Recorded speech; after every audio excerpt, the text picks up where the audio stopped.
Hello everyone, welcome to Just Anything. I am Efren Mamat. Welcome to my channel!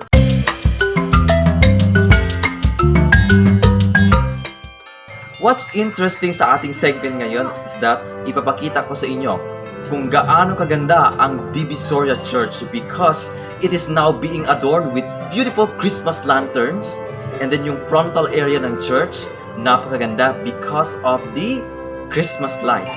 So ating alamin kung how beautiful Divisoria Church is as we feel the essence of Christmas spirit in our hearts.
Thank you so much for tuning into my YouTube channel. And then, of course, if you want to keep updated for future videos of my channel, all you have to do is to subscribe.